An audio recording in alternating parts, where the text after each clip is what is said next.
They called him Georgie.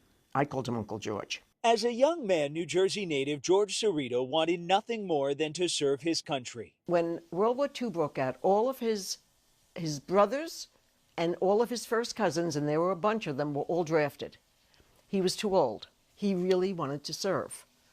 So he enlisted. He'd only been in Europe for a few weeks in 1945 when his unit came under attack. His niece Margarita says it would change the rest of his life. He was the turret gunner in a tank, and the tank was hit, and he was hit in the head and suffered severe brain damage. He had to learn how to do everything all over again. He could not walk.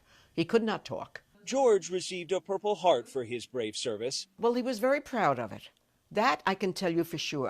And went on to live a happy, full life until he died in 1993.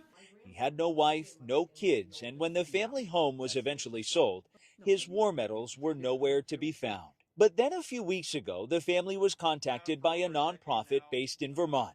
We've returned over 1,000 of these Purple Hearts. Zachariah Fike is the founder of Purple Hearts Reunited. He says an Air Force veteran found his medals at a swap meet in Texas, of all places. She rescued them. She paid over $100 for them. They were soon returned to Margarita. It's amazing, isn't it? Decades after they were last seen. Here's his Purple Heart, and here's his Good Conduct Medal. The family doesn't know how the medals ended up so far away. It was definitely in an auction, because here's an auction card. What they do know is how great it is to have them back. Sheer joy, amazement at the fact that this stuff exists. It's in my hands. It's heavy. This is my Uncle George. Margarita naturally can't stop showing it off to friends. Did you ever think you would see it again?